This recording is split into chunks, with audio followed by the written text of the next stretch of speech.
To good friend Colette's on the Josh's Journeys channel because Kohan Colette's is screwed over for a minute.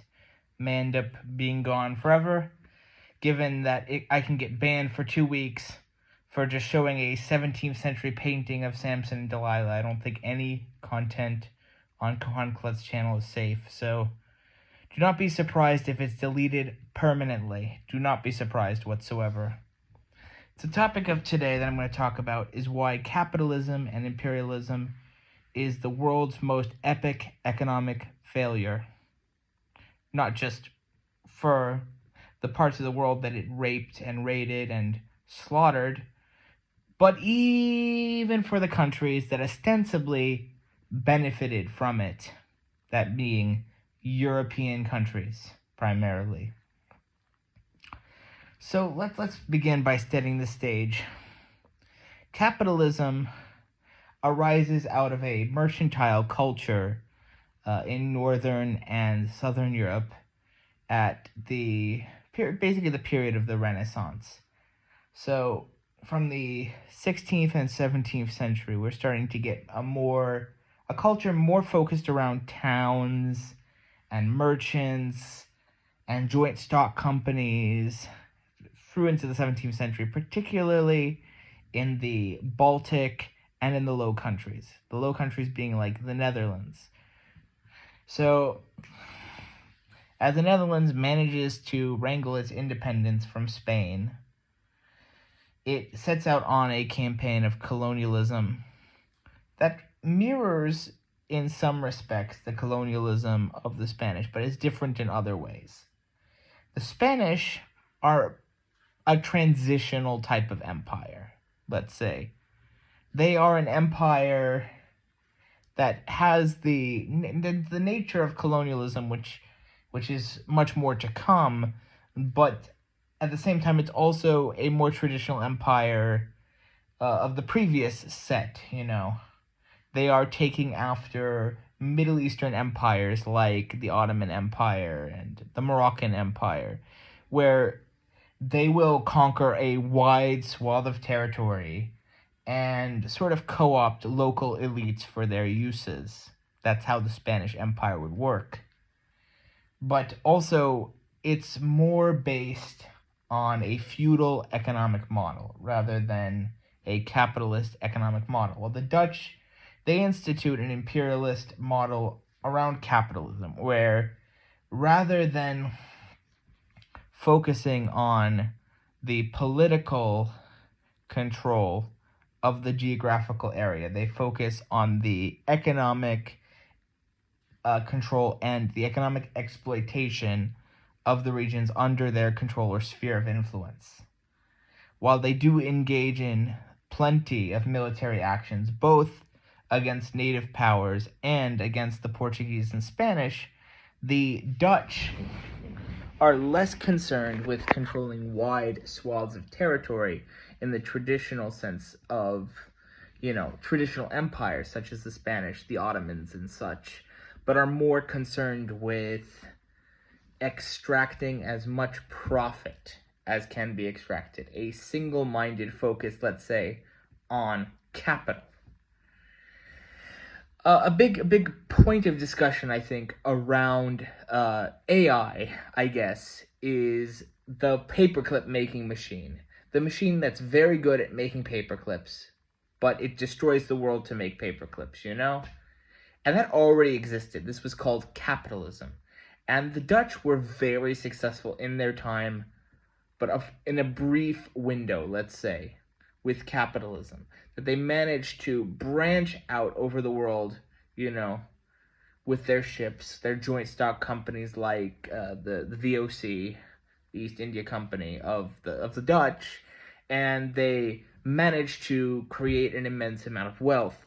But this wealth went into speculation, and I think a lot of people associate tulips with the Netherlands, and there's a good reason for that, because there's the tulip bubble, where the Dutch found out they could invest in tulips, and they could see consistent returns.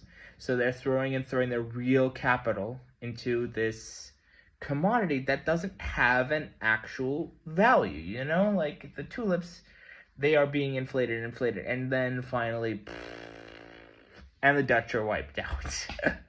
And the English take their place and essentially copy a similar model to the Dutch, but they somehow also learn a little bit from the Dutch in that they are having this foundation of political control over their empire, let's say.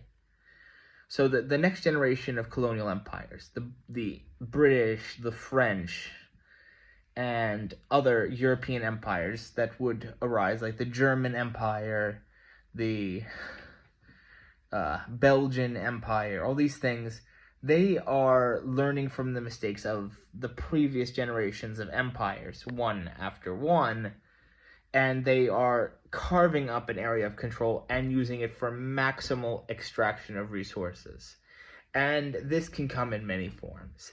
This can come from the traditional mass exploitation of raw materials, such as the extraction of diamonds and other minerals from the Congo or from South Africa or any such country like that, or it can come from the mass exploitation of labor or controlled markets. So the British had a lot of wealth in India, not simply because they're exploiting the resources of India, but they're exploiting the labor and consumer base of India. Even though they keep India about as poor as it can possibly be, and in fact hundreds of millions of people starve in these genocidal conditions that the British create in India, which of course does not get talked about often enough, is that the conditions of the British Raj for the average Indian, which was essentially genocidal in that hundreds of millions of people were dying, far more than Stalin could have ever been accused of. But it gets no talk because, capitalism and democracy. England's a democracy, even though it has a king and an oligarchy and really no democratic institutions to speak of. But no, it's a democracy because it's capitalist. Okay, so they are the way that they profit from India is less because of the exploitation of Indian commodities or even Indian labor. To a certain extent, they profit from Indian labor because of the agricultural production of cotton and many other commodities. But having a captive population that they can sell their finished products to exclusively, and this massive population, and that was the economic value of India, was that it's a captive population that was not permitted to trade with anyone else, essentially. So after all this looting, all this enslavement, all this exploitation of labor, and the consumer, of course, captive consumers, in the case of India and many other colonies. In fact, the United States was actually, that was the fundamental issue, I think, at play with the American Revolution, is that the British were pioneering this model of captive consumers, and the Americans would not have any of that. And that's why we pushed out the British. Taxation without representation was a small part of it, but it was primarily an economic move rather than a political move, since very little actually politically changed hands. Rather, it was more an economic, a revolution of local elites versus external elites. So a local aristocracy, a local oligarchy in America, mostly the plantation and slave class and the merchant elite in New England, versus this external merchant elite in the old country in England. This is the American Revolution. So with all this loot, all this economic exploitation, this vast wealth pouring into Europe, building the mighty edifices of European civilization, where does all this money go?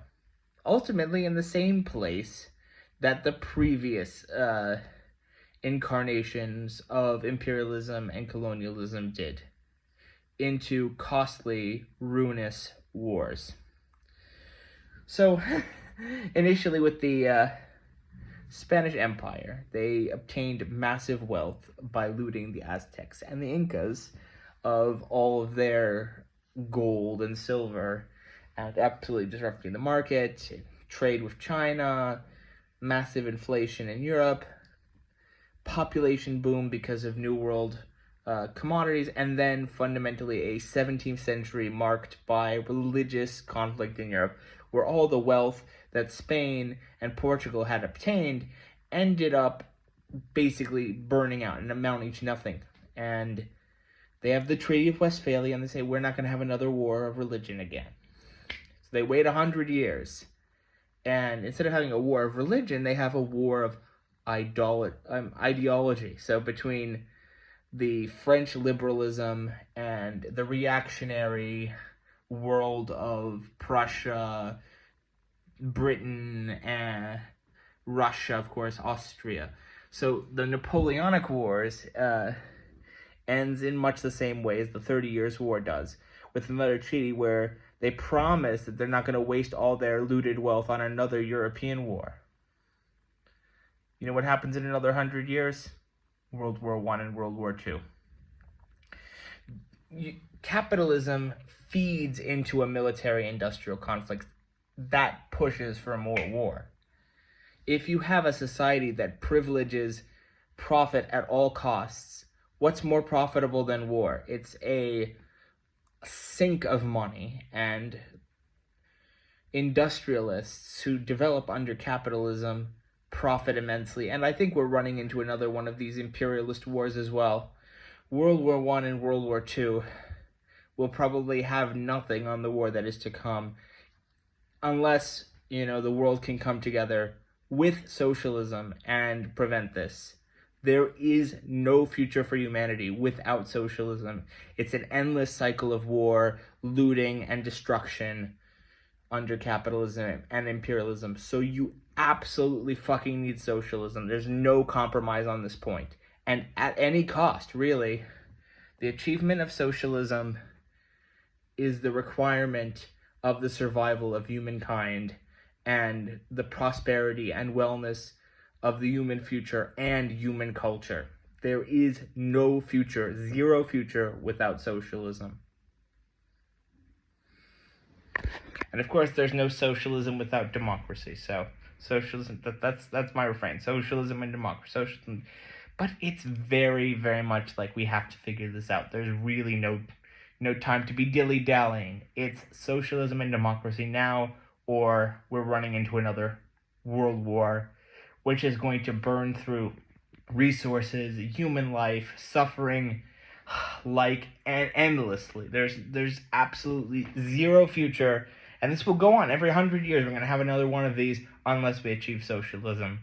Capitalism cannot be permitted to continue at all. It can't, simply. I may sound stubborn, but that's how it is. It's my indictment as a historian, and it's my indictment as a human being. When I see the suffering of innocent people, even just person 2,000 years ago, who I cry sometimes at the death of Pliny the Elder, actually, when I read the letters of Pliny. That's how much of a, that kind of a guy I am.